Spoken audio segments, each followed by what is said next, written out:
corner, they talking real loud, spreading on light, trying to bring me down.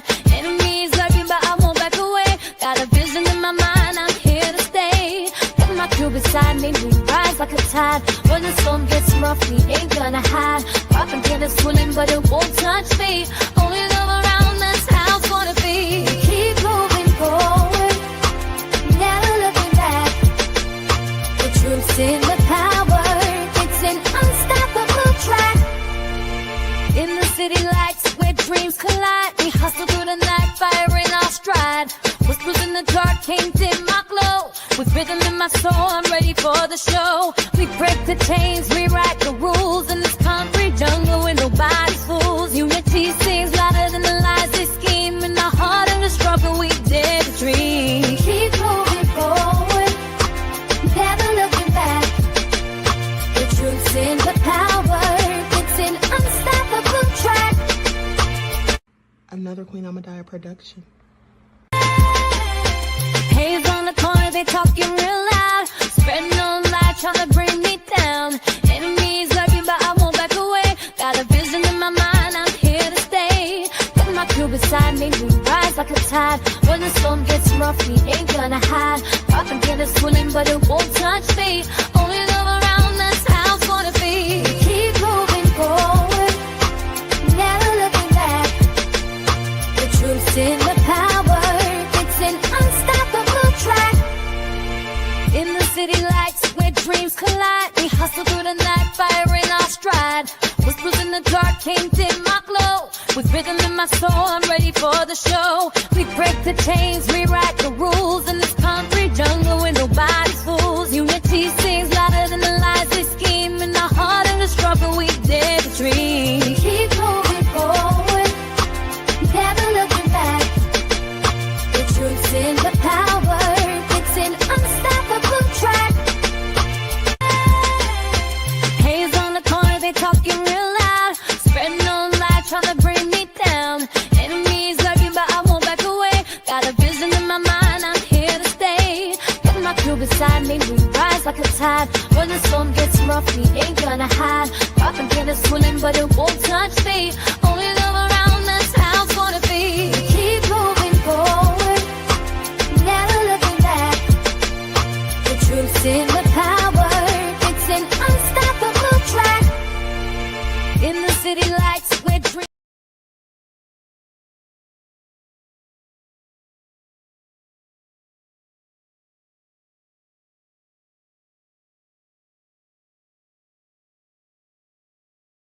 Go ahead and subscribe to the channel if you haven't done so already. Be sure to click that notification bell and click the word all so you're notified each time the Queen Goddess goes live. Also, please make sure that you're still subscribed to the channel because sometimes people mysteriously become unsubscribed. All right, with that all being said, let's see who is all in here.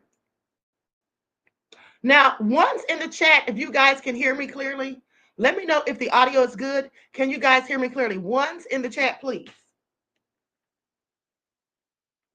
Once in the chat, if you guys can hear me clearly. I'm not in the mood for trolls today. Anybody trolling or spamming the chat will be dealt with promptly. Okay, just so you know.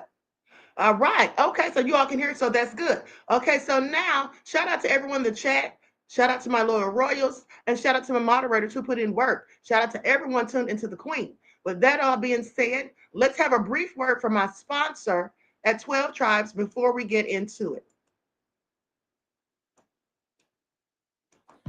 Do not buy 12 Tribes on Earth hair growth oil and hair magic elixir unless you want super healthy, gorgeous hair that grows. They have a whole line of amazing hair growth products, including hair growth leave-in conditioner spray, hair growth shampoo, hair growth spray, and hair growth butter. I'm starting to sense a theme here. They include quality natural ingredients. They smell amazing, and you can see the results for yourself. So if you're looking for healthy hair growth for your natural or relaxed hair, try 12 Tribes on Earth today.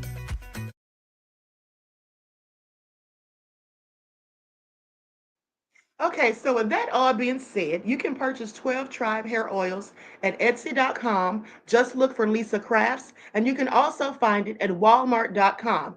And for the men, she has a wonderful beard oil that will give you a sheen and a luster, okay, that the ladies will love. All right, so keep that in mind. So let's get ready to get into it. Let me start off with, let me just start off by saying there's been some rumors going around upon the internet. Look at Buckhorse DC, always coming in, starting mess. But there's been some rumors going around basically saying that some YouTubers were going to fight Lisa Chels and this, that, and the third. Well, I wasn't one of them that was going to fight her. I'm not going to fight anybody, okay? Unless, of course, they put their hands on me.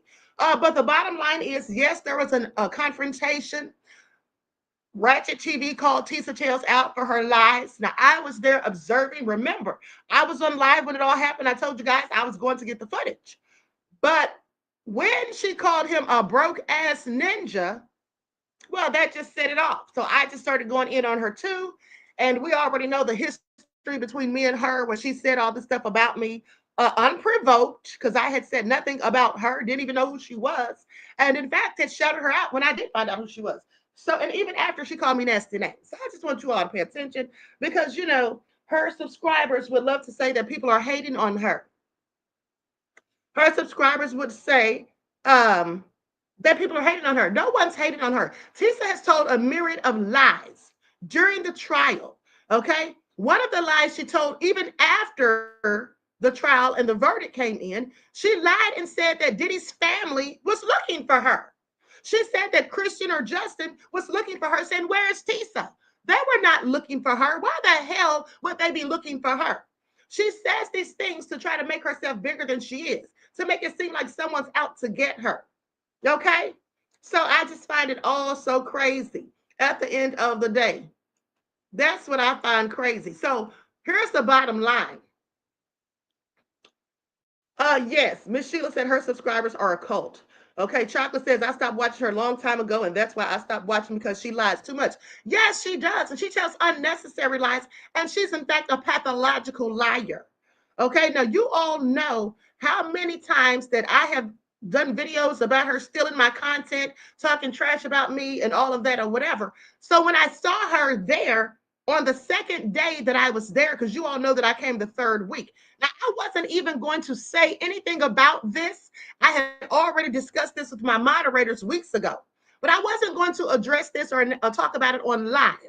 But now I am, because of the fact that there's rumors going around. So let's clear it all up. Hey, Gavin, shout out to GBoot2786. That's my legal expert, Gavin Richard, in the chat. Okay, shout out to you, Gavin. And also, Gavin, if you need me to drop the link, if you'd like to get up here, that would. So now let me say this: the second day that I was there, I happened to be close by her, like in close proximity. So I said to her, I said, "What's up, Miss Tisa Chels?" I said, "Remember when you called me a drowning rat and a hamster?" You see, and the reason I did that is because you can talk tough online, but what are you going to do and say when you see the person face to face? And do you all know what she did? When I asked her about calling me a drowning rat and a hamster, she tried to act like she didn't know who the hell I was. She was like, huh? What? Do I know you? Do I know you? I said, girl, it is the original Queen Ahmadiyyah Shakur. Now, I know you're not going to sit here and act like you don't know who the hell I am. She was like, do you have a YouTube channel? I said, girl, are you serious right now?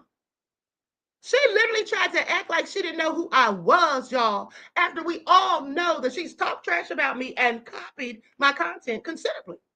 Okay, I just want y'all to pay attention. But the bottom line is, yes, we went in on her and called her out for lying. So let's talk about some of the lies she told. First of all, everything was always positive for the prosecution. She was clearly biased. Okay, now that's her prerogative. But the thing is, don't lie about things. Okay, she talked about how she just said, "Thank you, Queen, for bringing us the real info, non-biased." Thank you, beloved. Okay. Cardi said she came in your chat one day. She absolutely knows who you are. Thank you, Carly. Thank you for bringing that up because I absolutely forgot about that. She absolutely did come in my chat when me and Lisa Cabrera were doing a live.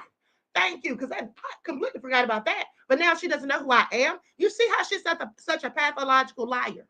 Okay, so here's the thing. She told all these lies, basically, acting like the defense was so worried or the defense was doing shady stuff. And then she sat up there and doxed two of the people that whose names we weren't supposed to mention. She mentioned Mia. She said that lady's name on her live. She mentioned Jane Doe, said her name on the live, and somebody, in fact, did a video showing both, times that she did this. Okay, but not only that, she was consistently just making up things. For example, talking about Kanye West, saying that she met him and that he was going to give her an exclusive interview. None of that ever happened. Okay, none of that ever happened. But anyway, I want you all to hear this because she wants the prosecution. This is how you know she's a whole idiot. And how you know she was actually stealing my talking points whenever she called herself doing a so-called legal analysis. Because this fool says that she wants the government to appeal. Now, I'm going to let you all hear the audio. I'm not going to play her video because I don't want any copyright claims, but I want you all to hear this audio. Things might have went wrong. The jury selection, okay? It should have been younger people on that jury and way more women. Of course, an older male jury would assume the women were just whores. I said it. Older men are, it is what it is. Again, they had to rush the indictment without first actually uncovering his full criminal enterprise. Instead of taking the usually 2 years of investigation, an actual huge racketeering enterprise, they did an only quick few months before they started bringing stuff to the grand jury. Let me just say this for anybody asking. I stand 100% down on what I thought and what I felt about Diddy. I do think that this was a miscarriage of justice. I think that the jurors are ignorant. I think the people that supported, well, not the jurors, but the people that support Diddy were ignorant. And I think the jury made the wrong call. And I stand 10 toes down on that. I hope the prosecution does appeal, okay? Now get this. The investigation, okay? Y'all heard that? This idiot said, I hope the prosecution does appeal. And that was no Freudian slip. She was absolutely adamant about that. But I'm sorry, if she's somebody who's out here on YouTube giving legal analysis, even though she's never been to college, okay, how does she not know that the government cannot appeal after someone's acquitted? Okay, please make it all make sense, but let's let her cook. There were no wiretaps or phone warrants. The investigation, or no investigating, or maybe there is about the people around him. Again, we can talk about the investigation. We know that Damian Lewis had to leave. We knew they did the best they could. But again, let's not act like Diddy did not have a lock on anything and everybody, okay? Again, the claim of Jane, we have to argue, as a victim on the prosecution's side, knowing full well that Diddy was paying for the lawyer that was advising her on how to testify. This is what people are saying, okay? On top of that, right? The cutting out of crucial witnesses, especially after the other ones were maybe didn't do the best on cross. I think that was a strategic gamble that Diddy made, and I think it turned out very well. What was the actual strategic gamble? We need to look at it for what it was. They thought the defense was going to call people. And at the end of the day, the defense decided not to call anybody. That was another huge, it was a gamble, and the gamble paid off, okay? Again, I stand 10 toes down. I think this was a miscarriage of justice. I think the jury got it wrong. But the jury was older. They were misogynistic. They were horrible, okay? Another mistake, I believe, okay? Not charging other co-conspirators. It looked crazy for Diddy to be sitting there by himself and claiming a criminal enterprise, okay? And making all the co-conspirators sit there in the court together. The way, okay, that they could have used this opportunity to dig through what Diddy had been doing illegally, but this is what money can buy you. Mark Agnifilo. Y'all heard that. Now, this sounds absolutely crazy as far as I'm concerned. I'm going to stop it right there. But like I said, she later came out and lied and basically said, excuse me, she basically said that Diddy's family was looking for her? Girl, why would they be looking for you in court? Why would they be looking for her in court? I mean, the lies are just so crazy. I can't even remember them all. But she also was acting like, Diddy is such a threat or whatever, even while he was in court. And she also supposedly said that the jurors were paid off by Diddy. This is before the verdict came out. Okay, I didn't actually see that video, but people were talking about it. They were saying that the jurors need to, in fact, sue her because at one point she did a video saying that, oh, the jurors they've all been paid off by Diddy, so they need to get the alternates. Okay, is she crazy or what? G Boot says Nancy Grace is a scumbag. Yes, she absolutely is. When I was in college, one of my professors, Cheryl McCollum, was absolutely cool with Nancy Grace because we worked on the cold case for the Atlanta child murders.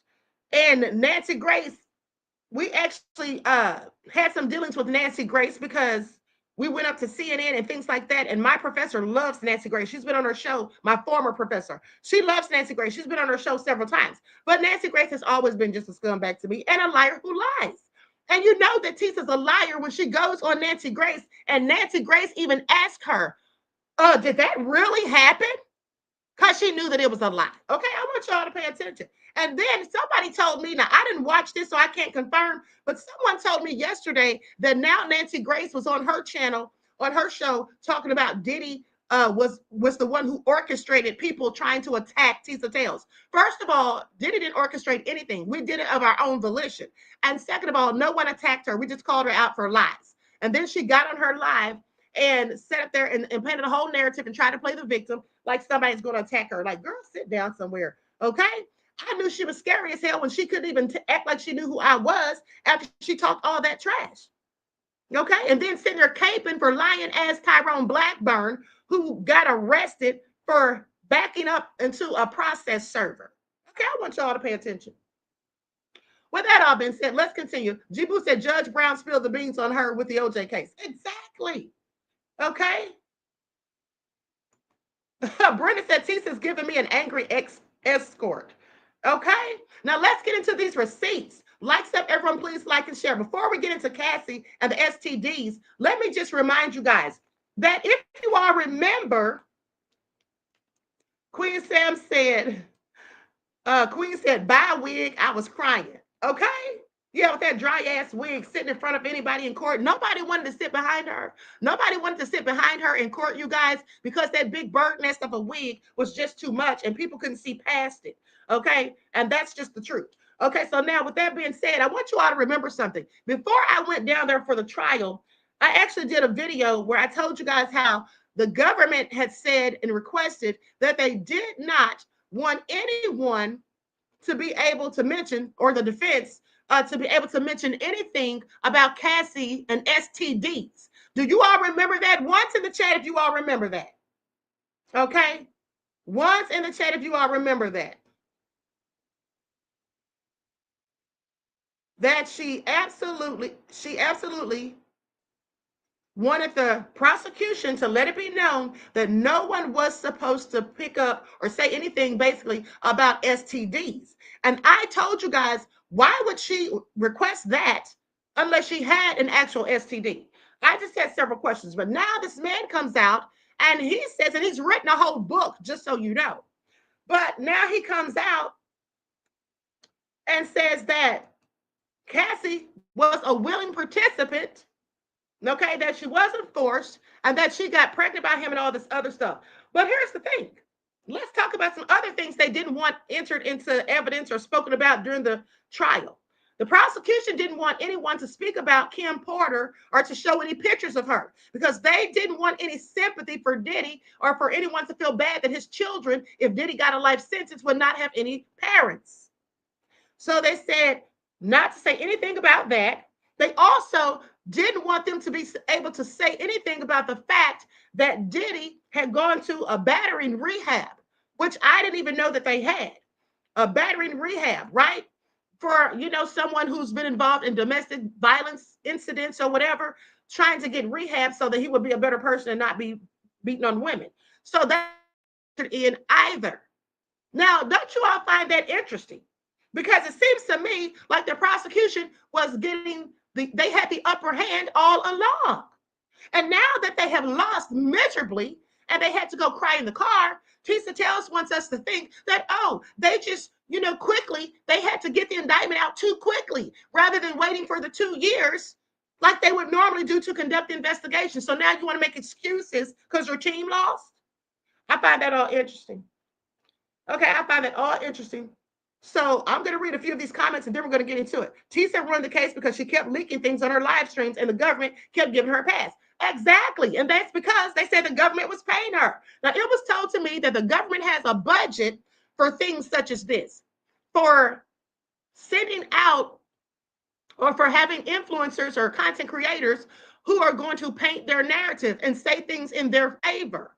Okay. Now she's acting like we all lied and made this up on her, but literally there was a woman there on Tuesday before the final verdict came out. And this woman absolutely told some of us that they were paying for giving a commission, okay, for her to say things at their behest. This woman said she had been to 16 RICO trials and Diddy's was her 16th one. Now, if she was lying, okay, but I happen to believe her because there was a whole lot of things that Tisa was allowed to do that none of the rest of us could do. And we all had several questions. How is it that she was able to get on the list with the reporters and walk in with them, didn't have to stand outside in the line like other people for quite some time? How was it that how was it that she was able to say the names of the victims who were anonymous and not get banned from court? As the judge had told us that any of us would. How was that supposed to happen? So there was and how was she standing outside on Wednesday with a whole barricade around her with security on either side? Okay? She definitely, that's right. Lisa Love said she and Trent got special treatment. Yes, because she and Trent were absolutely, look at this one, talking about you are jealous of Tisa. Honey, I'm not jealous of anyone, but if that's what makes you feel better to tell yourself that, then go right ahead. But why are you in my chat if that's how you feel? You should be in Tisa's chat, should you not? So with that all being said, I just found it all interesting that certain people got to do certain things other people absolutely did not get to do. Okay? So let's get into it. Likes up, everyone. Likes up, please like and share. Okay, so let's talk about Diddy's attorneys. Sean Diddy Combs' lawyers say that he's a changed man. Will that spare him from being behind bars? Now, people are saying that Diddy's looking at, just so you guys know, people are saying that Diddy's looking at 10 years or 20 years. Actually, he isn't. Okay, he absolutely isn't. And he's probably going to get like at the most 4.5 years. All right. And I'm going to tell you all some more information on the Mann Act shortly. Okay, so here's what they say. In rejecting Sean Diddy Combs' release on bail, a federal judge confronted the hip-hop impresario with a disturbing aspect of his criminal case that his lawyers couldn't deny: his history of violence. Combs' defense attorneys claimed he was a changed man, but Judge Aaron Subramanian on Wednesday let the Bad Boy Records founder know that his hopes for freedom soon are slim. Even after the jury acquitted him on racketeering, conspiracy, and trafficking charges that could have put him in prison for life. Subramanian's words signaled how he may approach sentencing Combs for his convictions on 2 lesser prostitution-related charges, which each carry a maximum punishment of 10 years in prison. Now, here's what I want you also to pay attention to, beloveds. The bottom line is, this is the thing. Usually when someone is prosecuted for the Mann Act violation, they are the persons who were supplying the prostitutes. Okay? They are usually the people who were supplying the prostitutes, not the person who was paying for the prostitutes. And I think I told you all this before, did I not? So just to reiterate my case, let's talk about this case. You may not have heard about it, but this happened around 2008. 2008, there was a case with 4 people. There was 4 people. They had this prostitution ring. It was known as the Emperor's Club. Now, this all pertained to Governor Spitzer of New York, who was a client of theirs. He was supposedly paying some of these workers for sex. Of course, they declined, the government that is, they declined to prosecute him because he was a client. Okay? So I find that all very interesting. Hold on, let me pull this up really quick. Likes up, everyone, please. Like and share. Thank you in advance. And also, one of the defendants, a Black woman by the name of Tamika Lewis, was also indicted in that case. And guess who her attorney was? None other than Mark Agnifilo.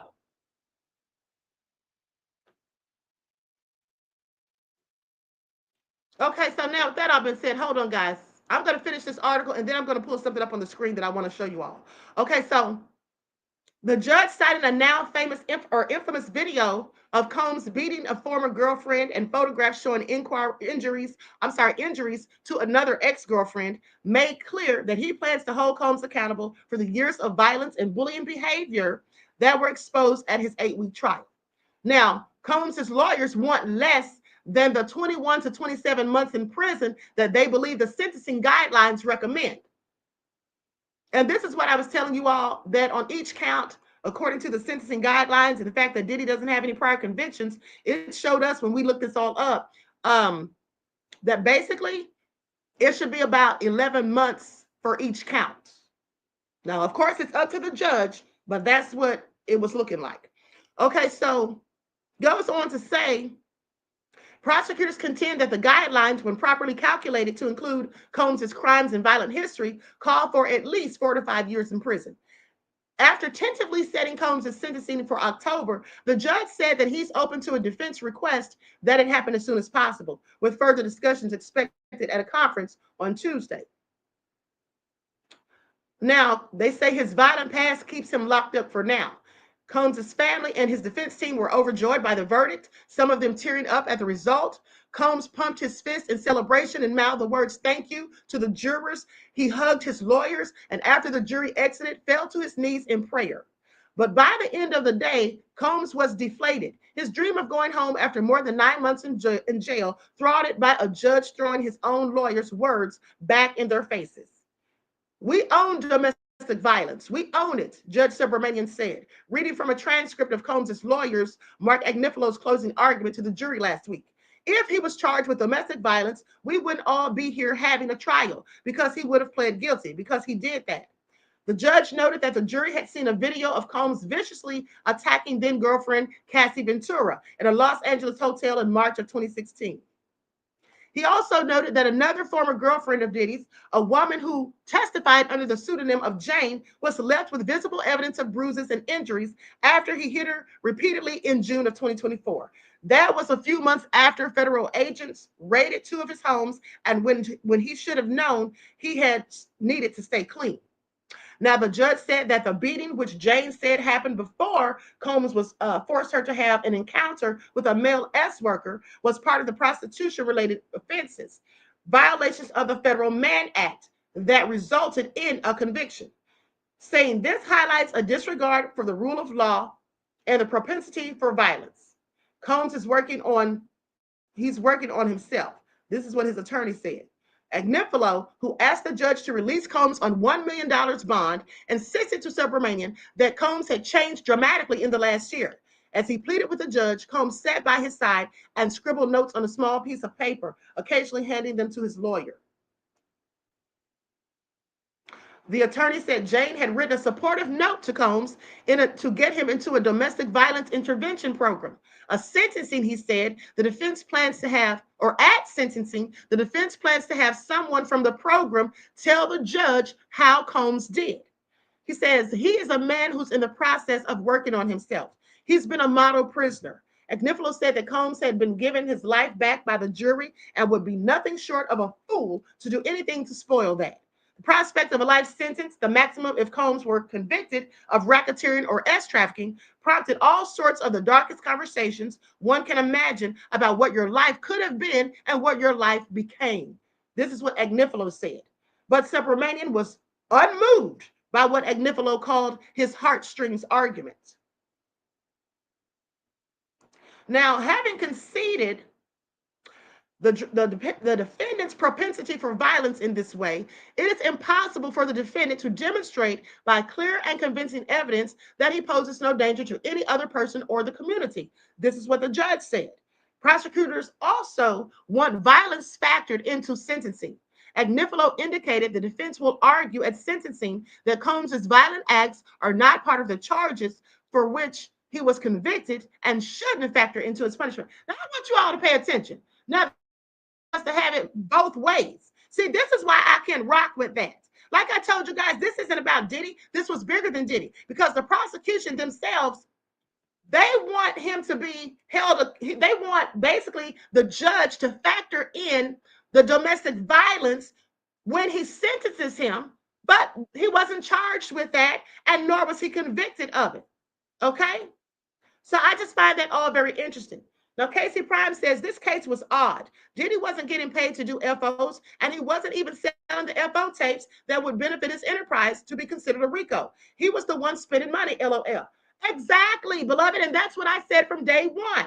And thank you for your insight into the topic. That was very eloquently said, and thank you for your contribution to the channel. Peace, love, and blessings. Yes, this is all biased and racially motivated. Okay, I do not have to tell you all the history of the Mann Act, also known as the White Slavery Act, because I've told you that a myriad of times already.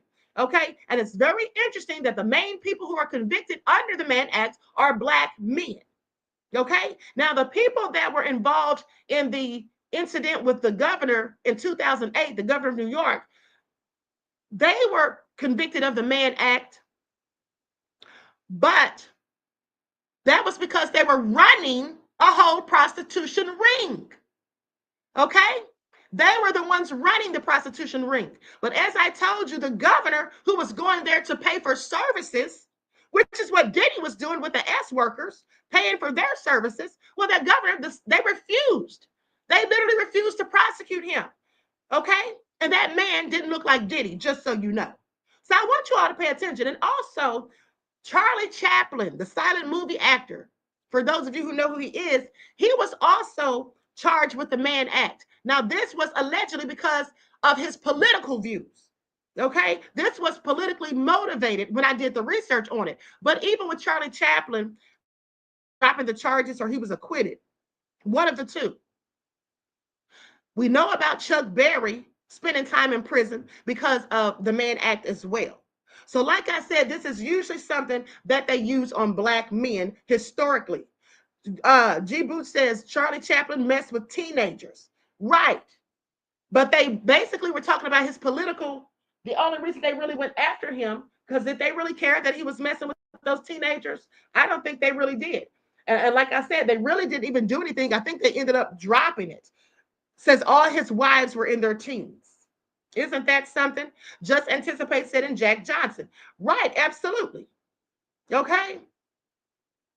So with that all being said, and Panther Strike said he was Romanian queen.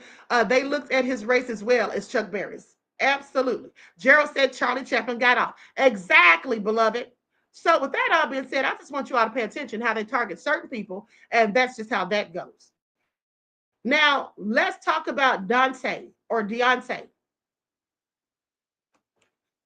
So the assistant U.S. attorney, Maureen Comey, made it clear to prosecutors that they would, or made it clear that prosecutors will argue the opposite, saying Combs is an extremely violent man with an extraordinarily dangerous temper. This is what she told the judge on Wednesday. He has shown no remorse and no regret for his violence toward multiple victims.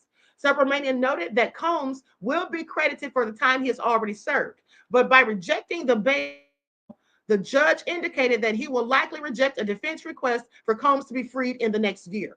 Witnesses implored Judge to keep Combs locked up. Well, I told you guys, the former stylist and friend of Cassie's, Deontay Nash. Now, this person, they say who reluctantly testified during the trial, told the judge in a letter that bail would send a dangerous message that wealth and influence can shield anyone indefinitely from accountability. Well, I'm sorry, but they don't feel that way about Mike Jeffries because he was given bail. Cassie, through her attorney, also encouraged Subramanian to keep Combs in jail. They say Ms. Ventura believes that Mr. Combs is likely to pose a danger to the victims who testified in the case, including herself, as well as the community. Her lawyer, according to her lawyer, Douglas Wigdor. Let me tell you all about that letter from Cassie and Deontay. About those letters, here's what I think. Remember I told you guys that the judge told the prosecutors to go find a case or an example of any time someone has been convicted of the Mann Act and they did not get bail. Well, they couldn't find any because, like I told you, there's none that exist. So basically, they were scrambling and they couldn't find anything. So what did they do? I'm pretty sure they went to Douglas Wigdor and said, oh, can you get Cassie and Deontay Nash to write letters so that we can try to keep him locked up so he doesn't get bail? Because Cassie's attorney was right there in court, okay, on that day. So that's probably how that all went down, because they were scrambling. They couldn't find what the judge asked for. And the judge was really giving them preferential treatment the entire time, okay, the entire time. Now, let's talk about Cassie and these supposed STDs that this man is suing her for. Let's get into it. Likes up, everyone, please. Like and share. Thank you in advance. Clayton Escort. This is the S worker who went by the name of Dave. Mel Escort claims that she gave him an STD, alleges that she aborted their pregnancy. So Clayton Howard, one of the male escorts prosecutors say Diddy hired, is dragging Diddy and Cassie to court. And he says Cassie gave him an sexually transmitted disease and got an abortion after he got her pregnant. Now, Howard, who says he went by Dave when he was hired for the freak-offs with Diddy and Cassie, makes the salacious claims in a new lawsuit. The escort claims that he contracted an STD from having sex with Cassie, and he said that he's impregnated her and she aborted the pregnancy without even telling him. And he alleges she then continued having unprotected sex with him. Howard is one of 7 male escorts that federal prosecutors in Diddy's criminal case say were transported across state lines for the purpose of prostitution. Now, he claims that he was hired for freak-offs with Diddy and Cassie starting back in 2009. And he says for more than 5 years, they trafficked him for the purpose of commercial sex, using him as entertainment to satisfy their sexual fetishes and personal ambitions. Howard claims that Diddy and Cassie rugged him, manipulated and traumatized him while they themselves engaged in a toxic, domestically abusive relationship that often became violent. He says Cassie, now I want you all to listen to this part. He says Cassie, now he doesn't say Diddy. Now I want you all to pay attention, because what did I tell you all from day one? That Cassie was nothing more than an unindicted co-conspirator, okay? He says Cassie manipulated him into taking ecstasy and having unprotected sex. And he says that she would order him to masturbate for hours on end, resulting in tears, skin peeling, and scabbing of his anus with a P.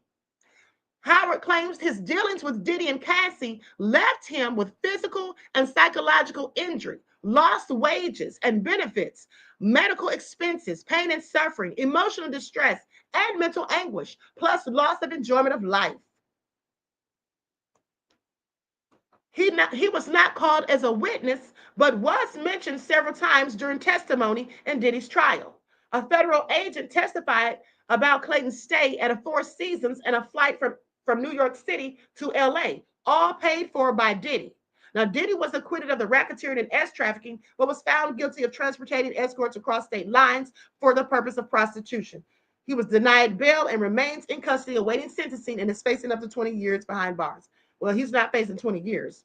But anyway, so they reached out to legal teams for both Diddy and Cassie, and so far, no word back. So what do you all think about this? This, G from the Land said, this is all so nefarious. It sure is, beloved. Okay, who knew? So here's the thing. Cassie got her $30 million, and now she's getting the same treatment that she gave Diddy when she sued Diddy for the $30 million. Because I don't know how people don't believe it was extortion when Cassie was telling Diddy's team for 6 months that if they didn't give her that 30 million, she was going to write a tell-all book. Okay? Sounds like extortion to me. Same thing that she accused Diddy of. Second thing is, I find it interesting that now someone is suing her trying to take her coins. Okay? And like I told you guys, this man actually wrote a book. Okay? Let's talk about it. Like up, everyone, please like and share. Thank you in advance. Now, here's what it says. Clayton Howard alleged that he fathered Cassie Ventura's child during a Diddy arranged sex session and later learned that she had an abortion. Now, Clayton is a former escort who participated in freak-offs with Diddy and Cassie for nearly a decade. During one of the sex sessions arranged by the hip-hop mogul, an encounter, he says it ended in heartbreak and regret. The alleged incident occurred sometime during Howard's tenure with Combs, where it spanned from 2010 into the early 2020s. According to his new book, and listen to the title of the book, it is called Cassie, Victim or Co-Conspirator, The Story of Dave. And then he says, she still had, now these are some excerpts from the book, I believe. He says, she still had unprotected sex with me. And that was the strange part for me. I didn't want to have unprotected sex with her. I wanted to put a condom on, but she insisted on it. She told me that she was on birth control now, so we didn't have anything to worry about. Are y'all listening to this? Now, in an interview, Howard, who used the alias Dave while working for Combs, said he was incarcerated when Ventura informed him about the pregnancy and her decision to terminate it. She told me that she had been pregnant and she was sure it was my child. She started to cry and said she was sorry. She claimed that she hadn't wanted to do it. I had no choice but to forgive her. Now, I want y'all to pay attention. Now, I don't know if this young man's lying or not, but if this man is telling the truth, you mean to tell me she wanted to be pregnant by an escort or an S-worker, saying that she didn't want to terminate it, but that she had to? Are y'all listening to this? Ha! Ebony said he could have left. Exactly. And so could have Cassie and Jane Doe. The interesting thing is this. These people went and filed civil suits, and I'm talking about Cassie and Jane Doe. They went and filed civil suits. They didn't go to the police. Okay? They didn't go to the police. They went and filed civil suits for money. Well, not Jane Doe. Jane Doe didn't file a civil suit. But what I'm saying is Cassie filed a civil suit, but never pressed any charges on Diddy, which I think is absolutely crazy. Okay? Because at the end of the day, people say she was scared and this, that, and the third. But how are you scared to go to the police, but yet you're not scared to file a civil suit trying to take the man's money? I would think that it would be more scary to try to go after their money. But that's just me. And if you truly want justice, you go to the police. Now, with that being said, he says, I had no choice but to forgive her. The former escort said that he wasn't consulted about the abortion and believes the situation, not Ventura, was to blame. He says, I don't blame Cassie for ultimately deciding to abort our child. I know it must have been difficult for her to make the decision. I blame the situation for what happened. The situation led us to create a life due to our own carelessness, and that carelessness resulted in the death of an innocent child. Now, the claim surfaced just weeks after Howard and Ventura took the witness stand in Diddy's federal racketeering trial.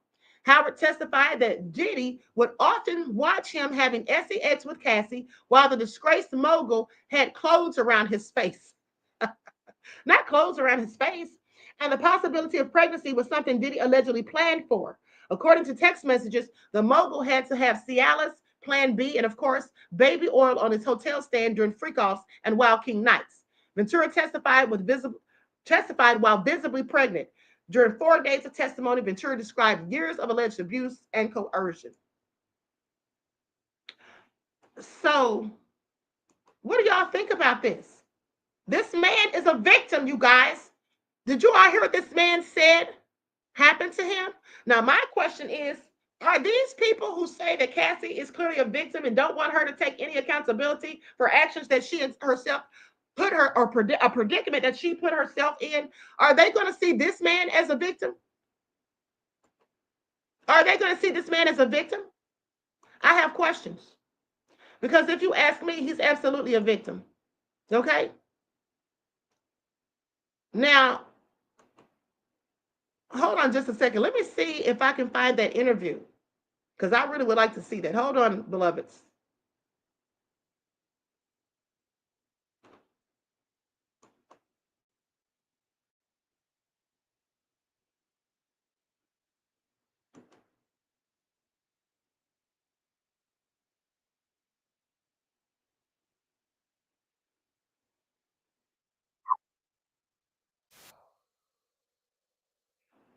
I think this might be it right here. Hold on.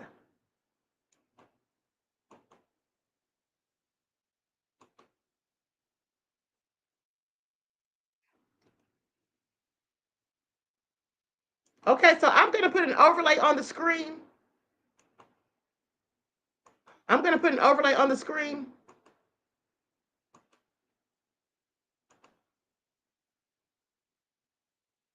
Likes up, everyone, please like and share. Thank you in advance.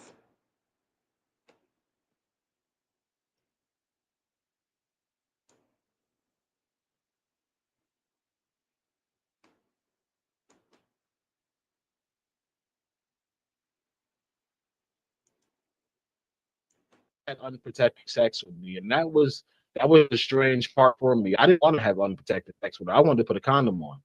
But she insisted on it. She told me she was on birth control now, so we didn't have anything to worry about. She like seduced me into telling me it had been months and she was missing me and all of this other stuff. So I succumbed and I had unprotected sex with her again.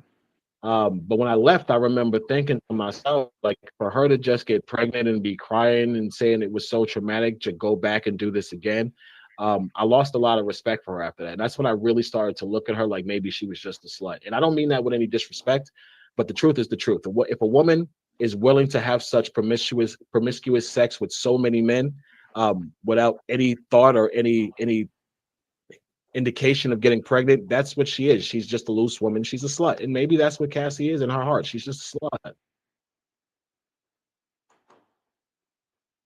Did y'all hear that?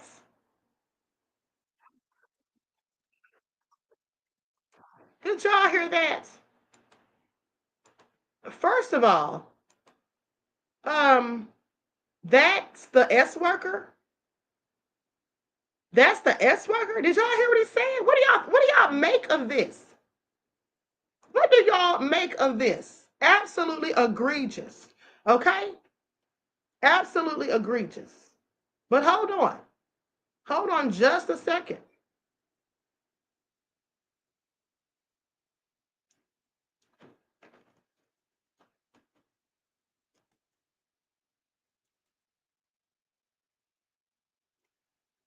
Hold on, you guys. I'm trying to pull up something real quick about this book.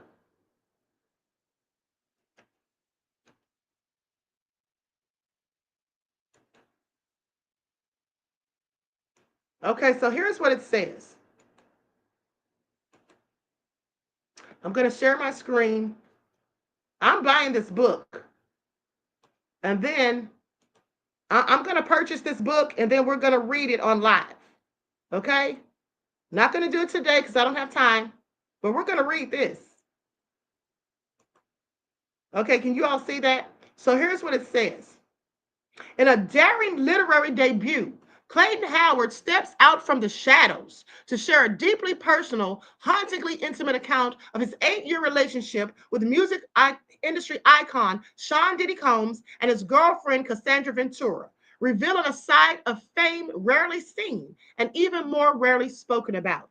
Howard's memoir, Cassie, is not a tabloid expose, but a raw, emotionally layered portrait of a secret life lived at the intersection of the desire, power, and the vulnerability. As Sean Combs' trial captivates the media and reshapes public perception, Howard's voice adds an unexpected and deeply human dimension to the story.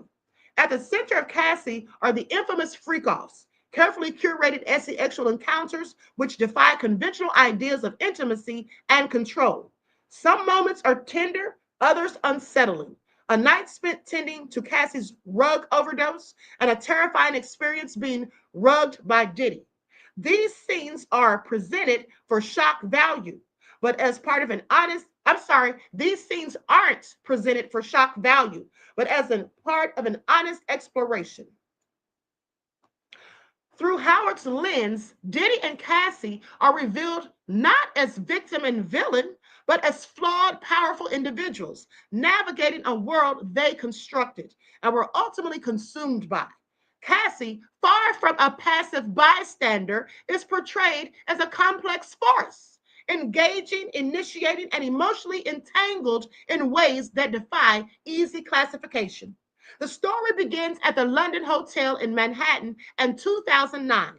Using the alias Dave, Jackie, Cassie Ventura, contacted Howard, who, accepting $6,500 for a 24-hour engagement, was hired for one purpose: to satisfy her. Watching silently from the background was Frank, Sean Combs in disguise, orchestrating and observing. What might have been a one-time transaction became the base of a long, tangled relationship. Over the years, Howard and Cassie developed a bond that extended beyond the professional. Rugs, secrets, and emotional intimacy all complicated the dynamic. Howard recalls moments that unsettled him deeply, the most cruel when Cassie removing a condom mid-act without his consent. These weren't simply red flags. They were part of a broader tapestry of trust, control, and manipulation. Howard's story challenges the dominant narrative surrounding the couple. While he acknowledges Diddy's abuse against Cassie, he refutes the notion that she was forced into her relationship with him. Instead, he presents a picture of mutual participation, messy, emotional, and morally ambiguous. Cassie is more than a memoir. It's a meditation on power, consent, and the blurry lines that exist between sex, power, love, and money. It invites readers to grapple with uncomfortable truths about fame, intimacy, and the stories we choose to share about others and ourselves. Ooh, honey, do y'all hear this? It all sounds nefarious. Okay? As headlines reduce real lives to courtroom drama, Clayton Howard's voice emerges as a quiet counterpoint, raw, brutal, and illuminating. Y'all heard that, right? Whew. I find it all so interesting. Reggie says feds keep Diddy for something else only Diddy knows. Diddy doesn't want to give up for some reason. Elite Leo says, hold on, I got the wrong comment. Hold on.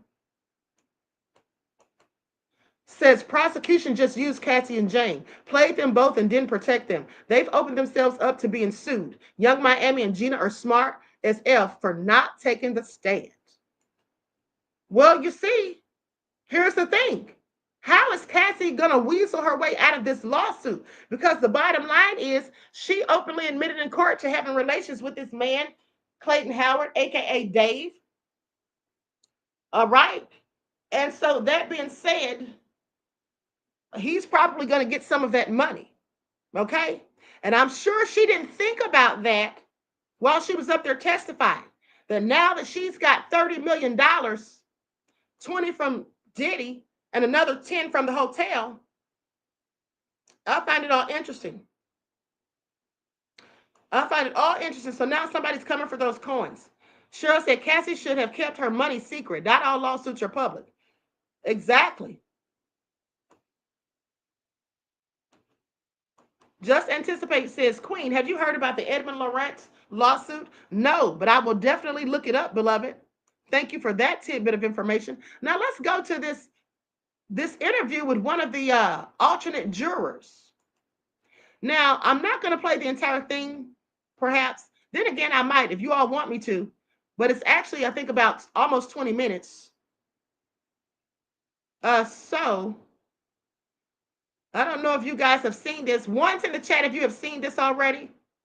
Once in the chat if you have seen this already.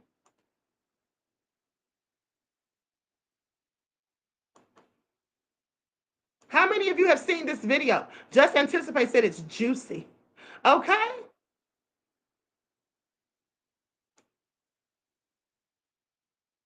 Adrian says, Cassie. Oh, I think she does too. I think she does too. I'm about to share the screen. Here we go. Likes up, everyone, please. Like and share. Thank you in advance, beloveds. There, every style, every home. Joining me now is an alternate juror who was in the Sean Diddy Combs trial. George is joining us right now. This was 7 weeks of your life, hearing all of this testimony. You were an alternate, you did not deliberate, but did you agree with the final verdict? I understood the final verdict, and I think if I, because I took a copious amount of notes overall. I took 350 pages worth of notes. Because at the end, we weren't told who was an alternate, who was the main juror until literally the last second when they were reading when the judge was reading his entire statement at the end. It was like, the first 12 of you are the jurors, the last 5 are the alternates.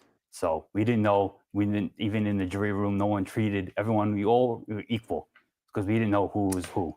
Would you have acquitted him on RICO? I think reading all my notes and looking back at the evidence, I probably would have reached the same conclusion as the other jurors. What was it about that charge? I don't, the thing with the, when it, because we were asked and the judge had instructed us that we have to find, we have to find him guilty beyond a reasonable doubt. Mm-hmm. And I think there was always a little bit of doubt in people's mind. And I think it was a tough case to prove, especially the first one. And, there was always a little bit of doubt there, even from the beginning. Why did you doubt? I think some of the charges, some of the witnesses, if you look at it one way, but then when you were listening to the defense, you could see it their way as well. Were there any witnesses that made you think, I don't believe this? There was one that I think, unanimously, we kind of all said like, wow, like it was almost like watching like TV. Mm. It was like, like when I think her name was Dawn Richard, that one. Mm-hmm. When she on cross-examination, I mean, I never saw such a cross-examination. It was very impressive to watch. What was it about it? I think just how the defense, got into her and really made her, look very not credible. I mean, I even wrote in my notebook that it was like a takedown. Really? And that was pretty early on. That was pretty early on. From the opening statements, did you have a mindset of who you thought had a better case? No. I think overall, from the way I look at it, both sides presented really good. Both sides presented themselves well. We were very impressed with the prosecution and the defense, how they, their professionalism, how they carried themselves. I mean, it was really good lawyering, as they say. Racketeering is notoriously a complex case. Did you feel that the prosecution presented enough evidence to support that there was even an enterprise? I think they did the best that they could, but I think it was a tough case to prove. Why? I mean, when you look at the charges, kidnapping, arson, forced labor, the government had one side, but then the defense, they had some pretty good rebuttals to it. So I mean that I think added some doubt always, and I think in people's mind.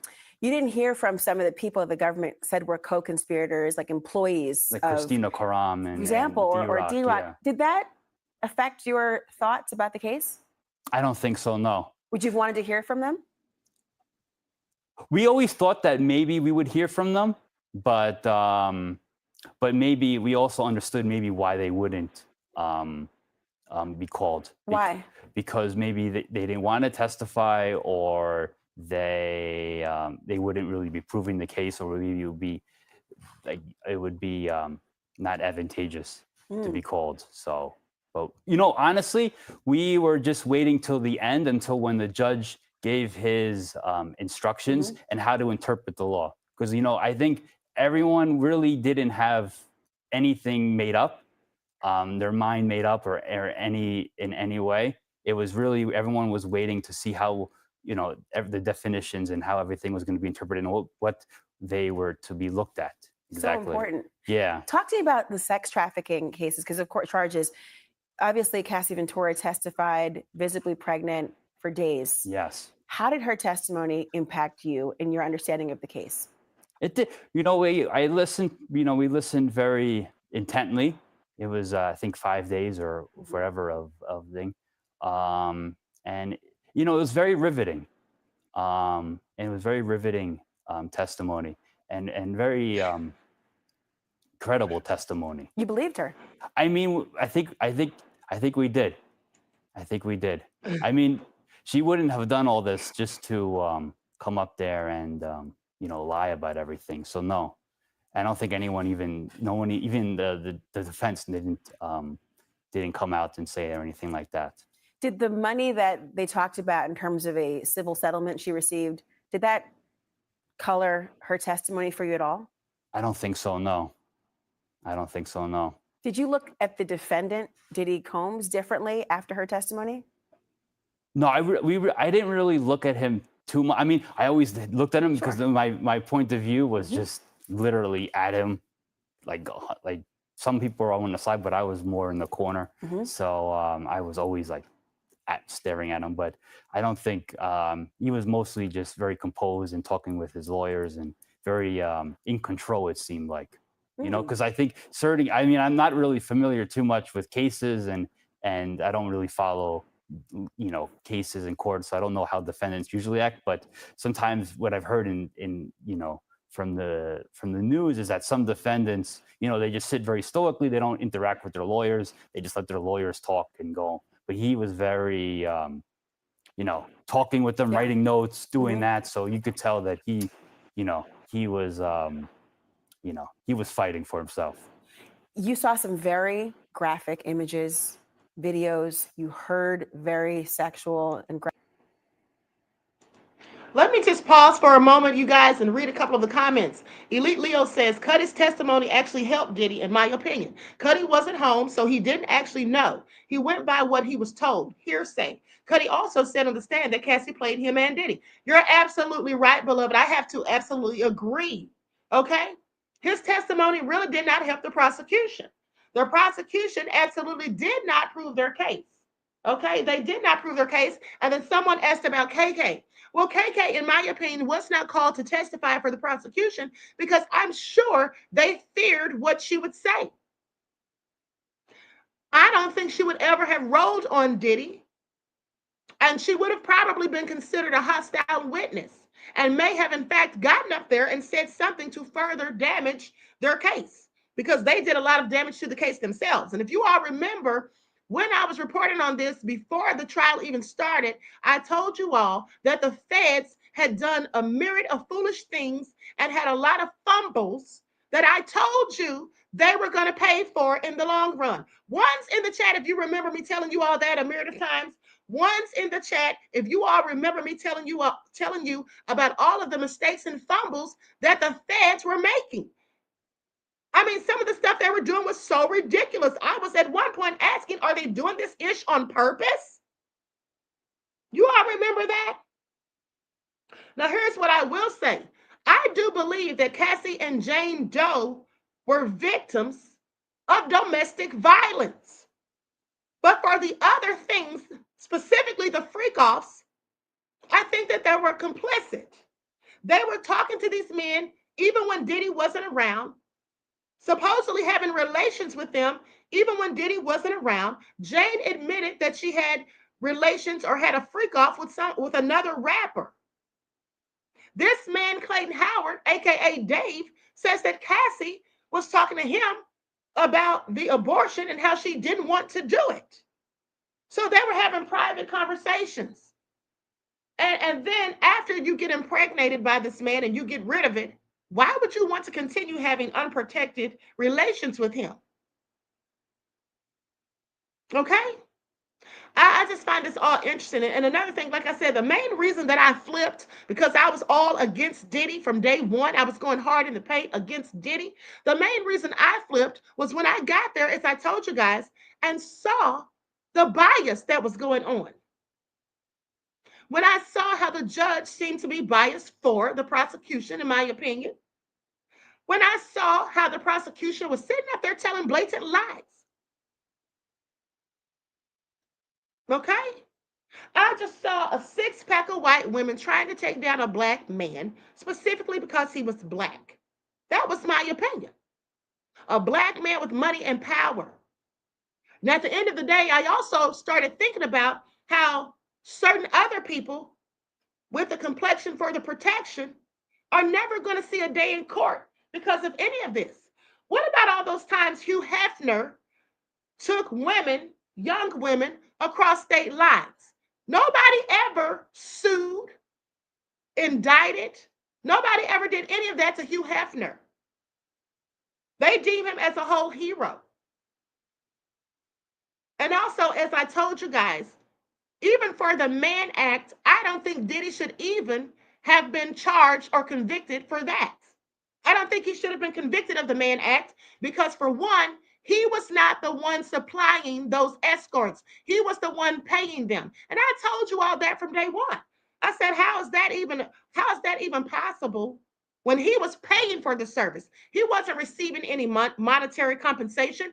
And like I told you, in the other case of the Emperor's Club, where they had a whole prostitution ring, the only people that were charged with the Mann Act were the people who ran the prostitution ring. The mayor, who was a client who was paying for the services, was not charged. So if he wasn't charged, why was Diddy charged with the Mann Act? Okay? So it's the racial elements. That's what this is all about. And as Black people, we have to be careful about what we agree to when certain things are happening. Just because you may not like Diddy, that should have nothing to do with the fairness of this trial. Because what about Black men who don't have all of the money that Diddy has to pay these high-powered attorneys, to get a whole dream team together to help him get off? What about the Black people or the Black men who are just very much so regular 9-to-5 workers? Okay? So you have to be careful when you agree to things. And what we have to do is think logically and exercise critical thinking skills and not just be biased because of how our emotions are just about the way we feel. That's what we have to stop doing, because that's very dangerous. Okay? That is very dangerous. But let's continue. Likes up, everyone, please. Don't forget to like and share. Thank you. And graphic Yes. details. What was that like, hearing that? And how did it impact how you viewed the case? No, they were very graphic, and but I think overall, you know, we were looking at it from like one side, and it was definitely riveting and eye-opening. What did you see on the videos? You know, the press wasn't able to see it in real time. Yeah. No, I mean, they were showing some of the. Well, I mean, there was both the freak offs and hotel nights, as they were called, from both of them. But it was. What were they showing those videos? They showed, well, again, you know, the defense and the prosecution showed different clips, so they were very selective. Like the prosecution was showing more, you know, just Cassie just sitting around. The defense showed that. Defense showed that, yeah. Just her sitting around not engaging in sexual activity. Yes. The prosecution, when you had to have your headphones on and otherwise, what were you seeing then? There was sexual activity, but I mean, it wasn't really. Was it force? No, it didn't seem forced. It was actually like pretty tame. Really? Yeah. Did she? It was just a lot of rubbing oil and stuff on there. It wasn't anything too graphic, I would say. Let me ask you, this jury that deliberated did not find sex trafficking when it came to Cassie Ventura. They also didn't find it when it came to Jane. And I want to ask you about Jane in a moment. But did it surprise you when it came to Cassie Ventura that they did not convict on sex trafficking? No, I don't. I think it was a difficult thing to prove, and I think there was always some doubt, whether, because I think what the judge says, it has to be forced. And I think the defense did show some messages where it didn't seem that it was forced. Oh, her text messages when she talked about it. Yeah. That was really important to you to consider. I think that was one aspect. Yes. Did that make you feel that it was consensual? It did seem like it. Yeah. Talk to me about Jane. Even in the videos and everything seemed very consensual. Really? Yeah. How about with Jane? Obviously, she testified for several days, very emotional at times. It was, yeah. What did you think of her credibility? Did you believe her? It was very again, riveting, long testimony. And I did believe her, at least on some parts. Some parts were a little bit didn't add up as much. Seemed a little strange. What part seemed strange to you? One part for me that seemed a little strange was the night, I think, when Jane was in, when they had the fight. Yeah. It just, the timing seemed a little like you going from like one closet to another closet to the, it just, something didn't add up there. How about the impact when you heard that her rent was being paid or her lawyer is being paid by the defendant? Did that surprise you? That was surprising, yeah, and it was still being paid. What did you think when you heard that? Wow, it was surprising. I want to ask you as well about, obviously I'm talking about Diddy as if I know him. Like we know his name because he's, this very famous person. Did the fact that he was so famous, did that impact you in any way? Did you know him? No, I did not know him. Did you know his music at all? No, I didn't really listen to his music. So seeing him was just a stranger. Pretty much. I know of him, and I know, but I don't really follow his music or the rap industry in general. So that might have been why I think a lot of the jurors, I think if you look at their backgrounds, I don't think they were, they didn't follow this or that. That's probably why they were chosen. I was never expected to be chosen, to be honest. Yeah, well, I wasn't even looking for this at all. Who would be, yeah, right? Exactly. But let me ask you, the other jurors, when you would talk to them, I know you weren't allowed to deliberate at all in this, but when you talk to them, were they familiar with who he was? Did his celebrity status seem to impact them at all? No, I don't think so. No, I think everyone was really waiting for the interpretation of the law. And is that because you were confused about the case or because you just wanted to know your marching orders? I think we wanted to know our marching orders and how we need to look at everything. I think we were really, I think, at least for me, we want to be, and we are asked to be as impartial as possible. So we needed to know, you're both sides of, one side, the other side. And it's very important to know what we're actually supposed to be, ruling at and how we're supposed to be looking at it from the judge. There was a juror who was excused close to the end of the trial. What did you know about that and why?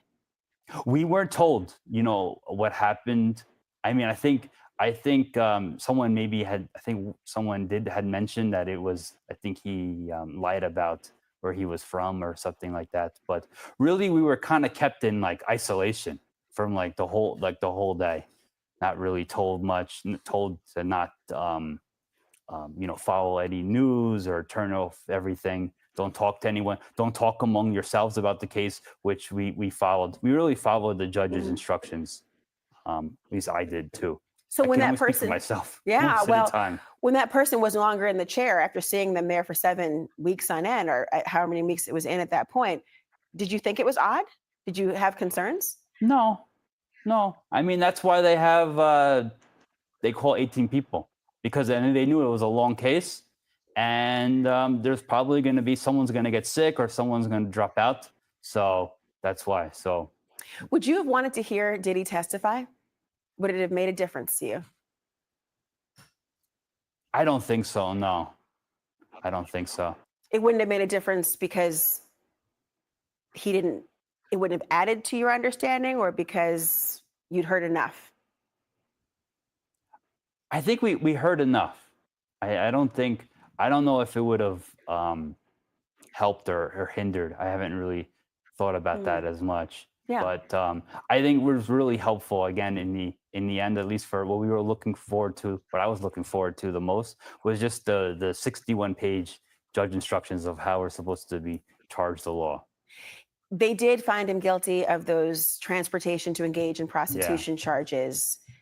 The prosecution was being very sarcastic and laughing at the idea that these men were just being paid for their time. How did you see that statement? You mean the defense? Well, the prosecution said that, well, yes, you're right. The defense said that they were being paid for the time. The prosecution was mocking that. Who did you believe? No, I think the evidence to show that there was the transportation or prostitution, I think was overwhelming, and that's why the jury found him guilty on those two counts. If you had been, because the prosecution, not only they showed the hotel records, the bank records, the flight information. For that, I think that they proved their case beyond a reasonable doubt. If for some reason you were to ever talk to Diddy, what would you tell him about how you saw this trial? To be honest, I really wouldn't want to talk to him or anyone associated with that. I just wanted to kind of tell my side of the story, but I really wouldn't want to, associate with him or any of the people that are with him. Can I ask you one more question? Sure. And it's about the video from the Intercontinental Hotel that you saw a lot. Yeah, it was. Was it a? Did you they see did it? Sometimes they did it like frame by frame by frame. Enough? Too much? Too little? What? Video. I think they showed it. I think they showed it enough. I mean, they tried to show it both sides, and did it make a difference to you in the actual charges that you would have had to deliberate over? Because he wasn't charged with. He wasn't charged with domestic violence. No. Did that surprise you? No, because I don't think domestic violence is a federal crime. So. Did it cloud the way you saw the rest of the charges by seeing that video? No, I think we looked at just what we were supposed to be, what the judge had said we were supposed to look at, and then based off of the evidence that was presented to us, they ruled in that way. Do you think he should go to prison? That's for the judge to decide. I mean, he was found guilty on both counts. So we're the sentencing is not up to us, and not up to me. It's up to the judge, who was by the way, we were all impressed with the judge and how he was. So that the jury, I can't speak for the jury because I was an alternate, but I think we all really much liked the judge on this case. We found him to be very fair, very stern. He was no nonsense, but the way he conducted himself, at least from what we saw, because again, we only saw the beginning, and they always had, when they had sidebars, they would have the white noise, so couldn't actually hear what's being discussed. But we were always impressed with the judge. Hundreds of pages of notes, weeks of trial. Thank you for telling us what you were thinking. No problem. Thank you. All right, so you all heard that. He gave a very good interview, in my opinion. And one thing that I noticed is that he chose his words very carefully. Absolutely. Hold on, you guys. He absolutely was careful how he chose his words. Okay, with that all being said, Elite Leo says Tisa lies is calling the jurors all kinds of incompetent idiots, bitches, and uneducated. Yes, she absolutely is. And she also called them misogynistic and talked about the older men on the jury, basically, saying they should have had younger jurors. Well, I wonder, I find that interesting because she has so much to say about the jury, but didn't she say all along that Diddy was losing, the prosecution was winning, the defense was worried and concerned, and that they were desperate? Didn't she say all of that? But now, all of a sudden, the jurors are incompetent. Okay, please pay attention. Adrian says Tisa said Diddy supporters threatened her and she had to flee the scene after the verdict. Ha!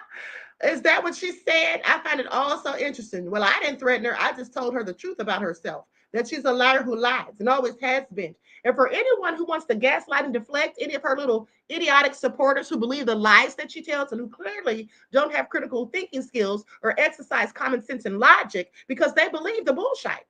Any of them that think that anybody said those things to her out of jealousy are complete idiots. Okay?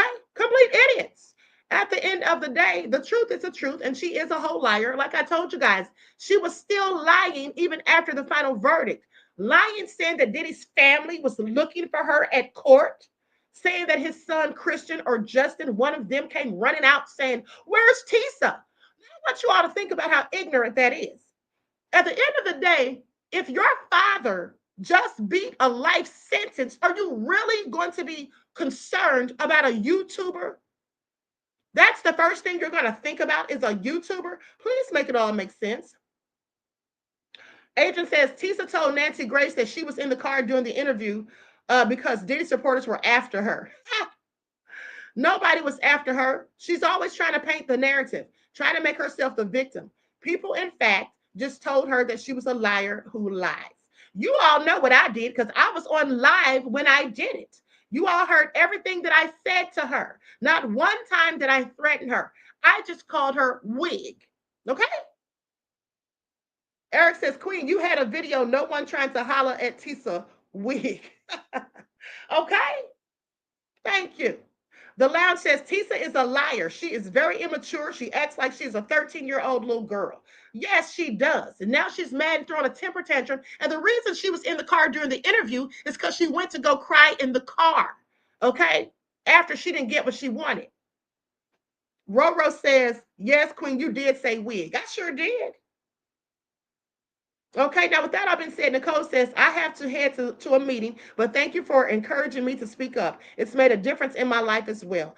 I've been blessed, so I return blessings. Thank you, Nicole, beloved. I appreciate you. Thank you so much for your kind words and your contribution to the channel. Peace, love, and blessings.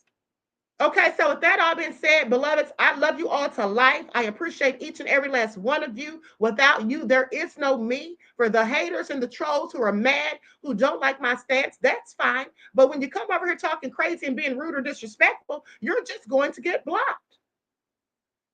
Now, as I always tell you guys, I absolutely invite open conversation and dialogue and contrary opinions.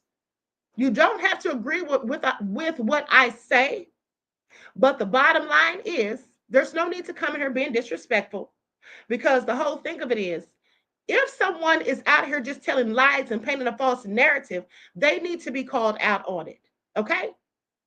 Above all that drama, said, great reporting, Queen. Thank you. Elite Leo says, T lies to herself. Hold on, let me go back real quick. Says, T lies told on herself yesterday. She said she had sources. I knew she was getting inside info leaked to her. She knew when people were meeting with grand jury and knew when the indictment was coming. Exactly. So, when she's getting upset and saying, oh, people are accusing her of working with the prosecution, well, that's what we were told. And we didn't just pull that out of thin air. That's exactly what we were told. Okay? Agent said, Queen, what was the tea you was going to give us? I can't tell you all just yet, beloved. I told you all by next week, possibly. Okay, by next week. Okay, so that all been said, CPT Travel says the sad part is all her followers need to do is just verify what she says, but they won't do it. You know why they won't do it, beloved? Because some people don't have critical thinking skills and don't use common sense or logic. And in fact, all they love is juicy, salacious gossip. So when someone tells lies that sound good to them and they sound, in fact, better than the truth, that's what they want to run with.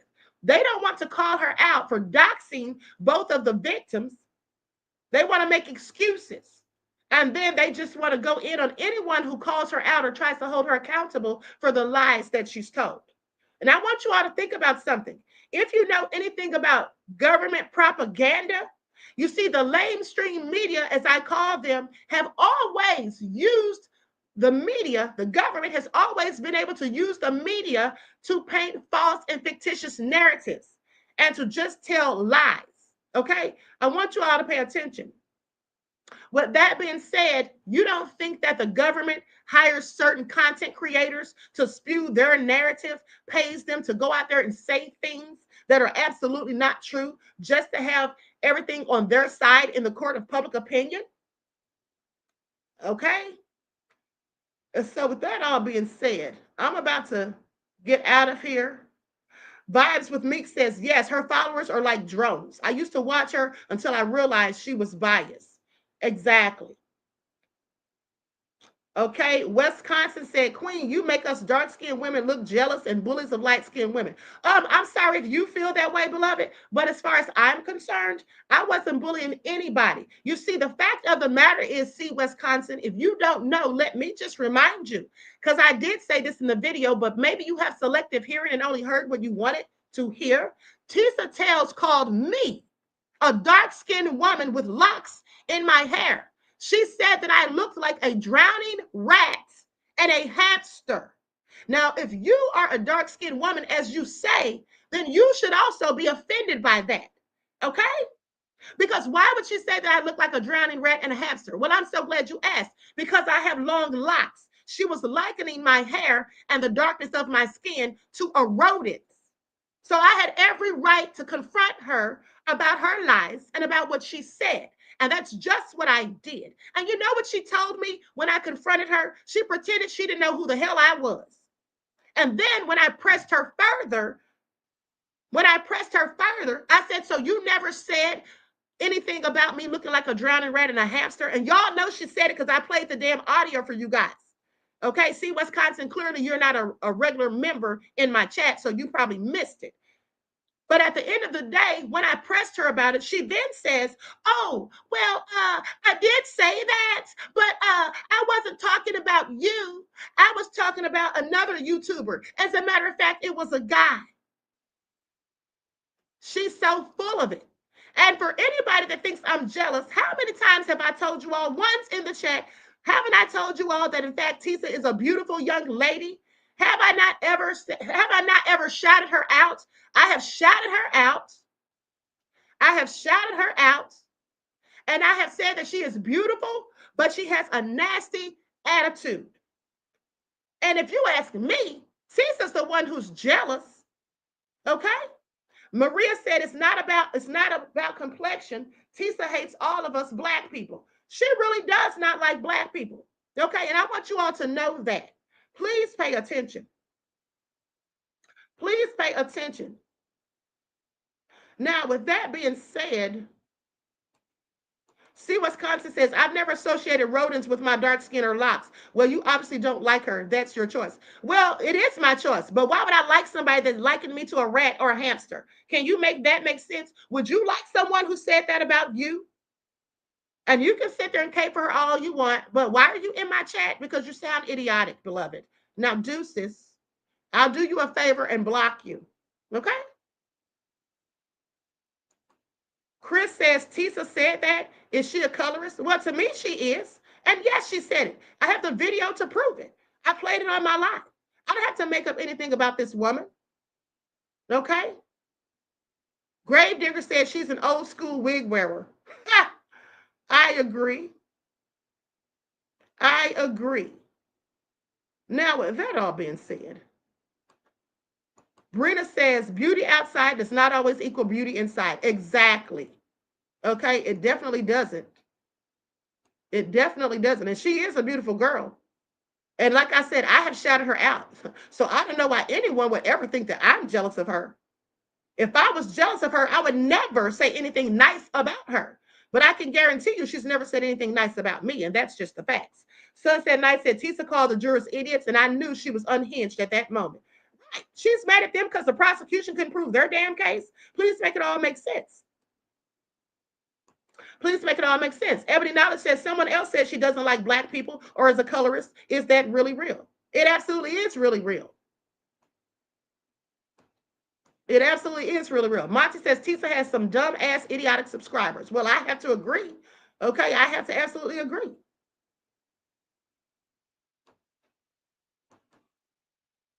Eric says, Queen, Tisa called Cringe TV a broke ninja outside the courthouse. I know she did. I was standing right there when she was going in on Ratchet TV and called him a broke ass ninja. I was standing right there. And why do y'all think she called that black man that? Because he was calling her out on her lies. But the bottom of the line is she called him broke, a broke ninja, because he's black. Okay? Do you think she would have said that if he were Caucasian, that she would have called him broke? I absolutely don't think so. I absolutely don't think so. Vibe says, sis, don't even pay that person no mind. That's the easy go-to when a dark-skinned woman's calling out a light skin. It absolutely is, beloved.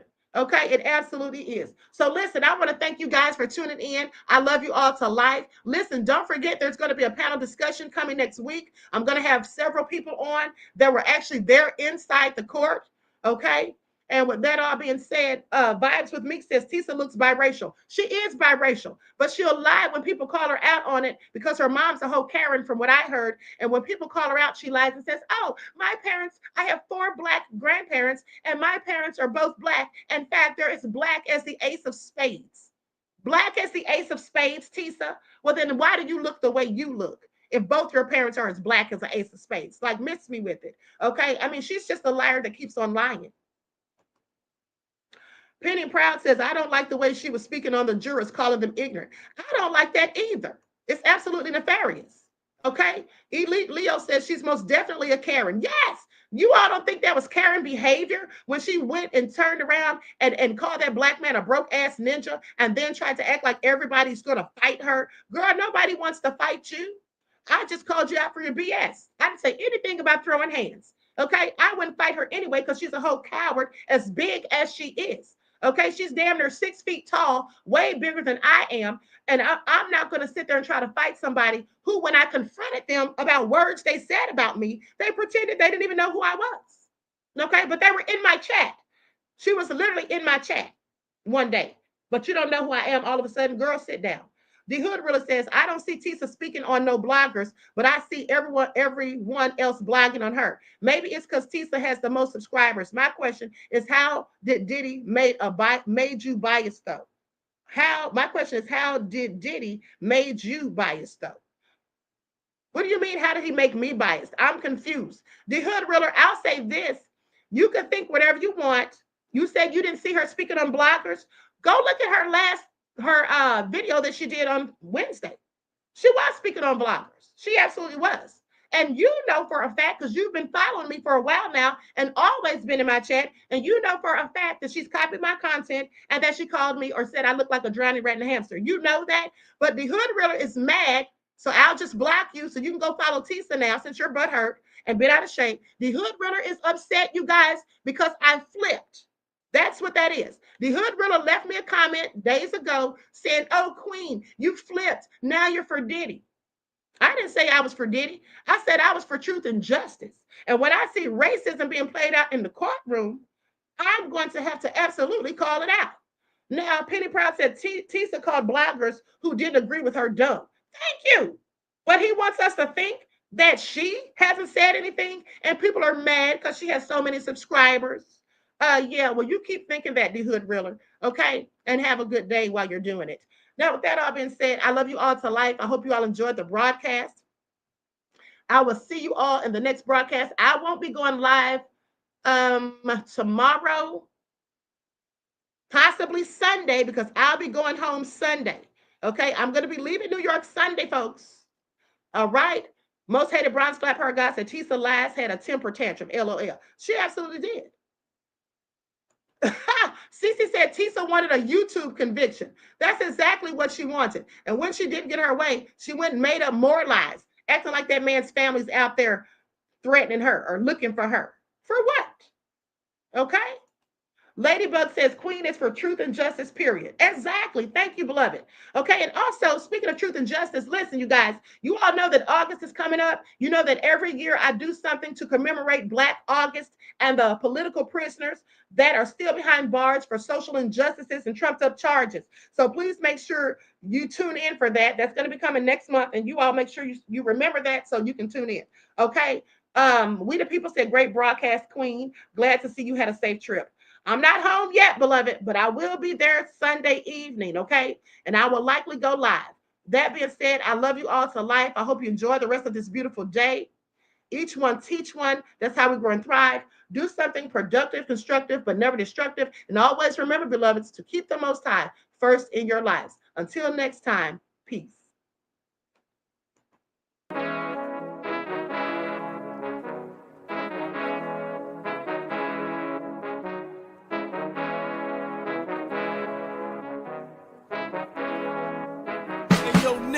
With that gold all in my skin, God all in my blood, kings all in my circle. You touch one of mine and you're done. They show no love for the queen.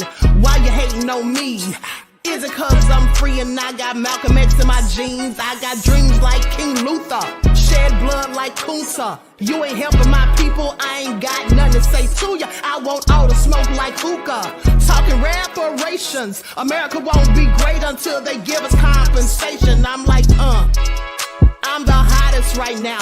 See a bunch of lames out here trying to jock on my style. They be doing too much. I'm the queen, it's too easy. It's like they all at Popeyes, how they be talking so greasy. I just sit back and laugh while these haters get madder. So nefarious how they don't want my pockets with cheddar. I tell them they can do better. These snakes in the grass can leave a bite on your ass, cause y'all be trusting too fast. I got my foot on the gas, other one on they necks. Dropping receipts on haters, you better show some respect. I'm never facing regrets, we only facing the threats. Running through every challenge like a relay, break no sweat. It's a cold game, so I got that blanket with me.